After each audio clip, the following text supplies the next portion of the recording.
about the car? This is a 1930 Auburn, and it's a Model 8125. 8 stands for 8 cylinders. It's an 8-cylinder straight engine Lycoming. And the Lycoming is made in Lycoming, Pennsylvania, and they still make them there for aircraft. Mooney aircraft have Lycoming engines, and these cars had Lycoming engines. All these cars up and down here had Lycoming engines. And anyway, you probably want to know it's a 1-year model. This car was introduced in 1929, and just before the crash.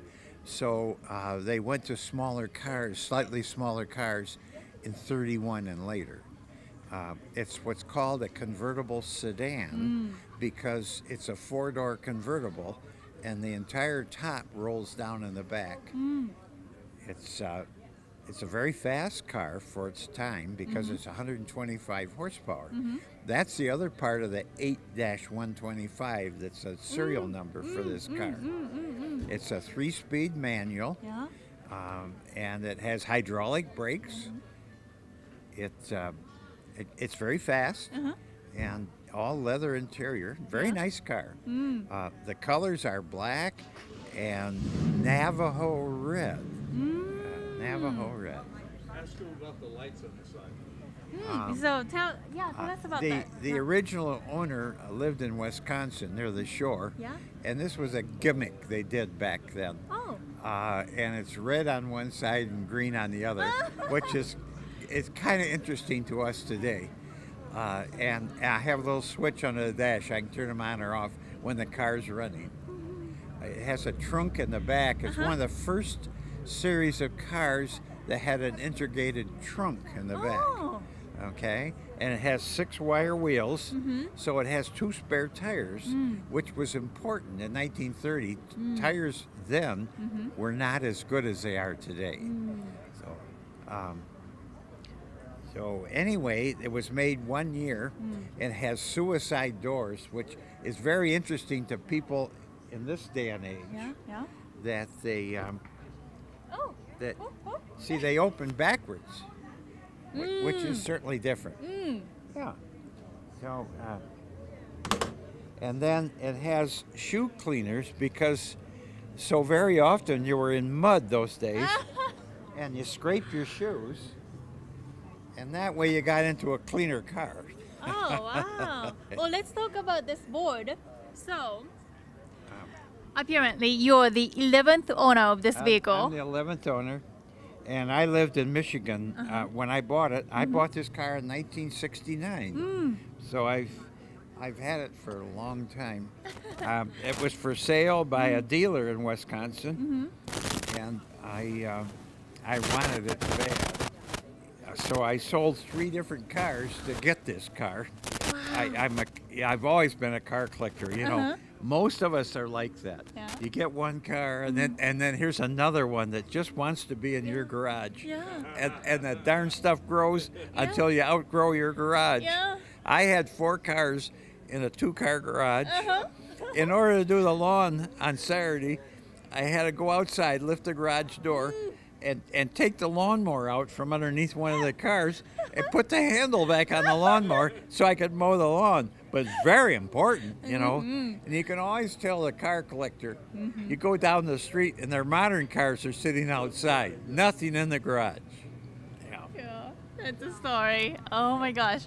So you live in Arizona. Did you drive from Arizona to here? I have a trailer and a truck, and we trailer from Arizona.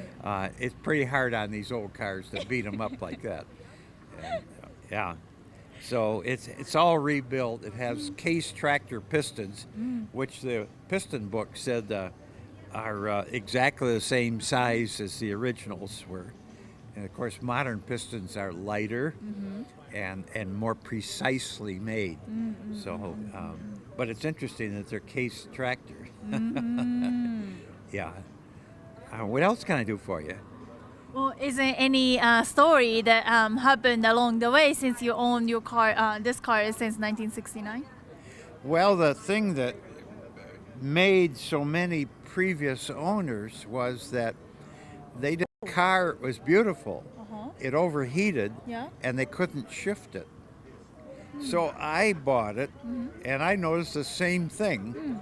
And a friend of mine said, who had been in the car repair business, he says, I think that car's running retarded, and that makes him running hot. So I said, well, it's according to the spec. I checked it. No, he said, I don't care what the spec is. Sometimes the spec is wrong. He took and moved the distributor out of spec with the engine running, and all of a sudden the engine, you could just hear it. That was it. Yeah. That was the heating problem. Well, then of course you still couldn't shift it. And eventually we rebuilt the engine. And when we took the transmission apart, all transmissions have forks in them, manual transmission. First and reverse, second and third. And second and third wasn't lined up. It was misaligned, and it should be aligned. It should not be like this. So we straightened that out, and that's all it took. The darn thing had been faulty since day one. All these people had put up with it. All these people. So it's a wonderful car now. And it only had 40,000 miles when I bought it. And after all those years in 69, from 1930 to 69. And since then, I put another 30, 40,000 on it. And it's been a great car. So Okay. your car has this 3 little levers on a steering wheel. What do they do? Okay. The bottom one controls the lights. And the first click is the tail lights Yeah. and these parking lights. Oh. Okay. The second click, Uh-huh. which is full juice, so to speak, to the lights, puts these lights out and puts the headlights on and the tail lights. Okay? That takes care of the bottom lever. Yes. Then there are 2 levers on the top.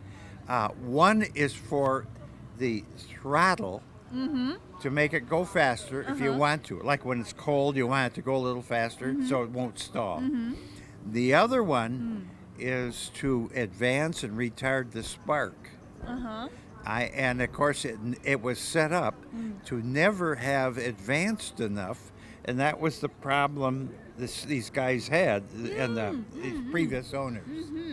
So now it advances. I actually keep it advanced because it has a fairly modern distributor. Technically, it has things that spin centrifugally. So the faster you go, the more it advances on its own. But when you're going slow, this now has a correct advance. Before it advanced some, not enough. That's where the overheating came. Now you know. Thank you so much for sharing all the stories with us. Well, thank you. It's a pleasure to share them. Yeah.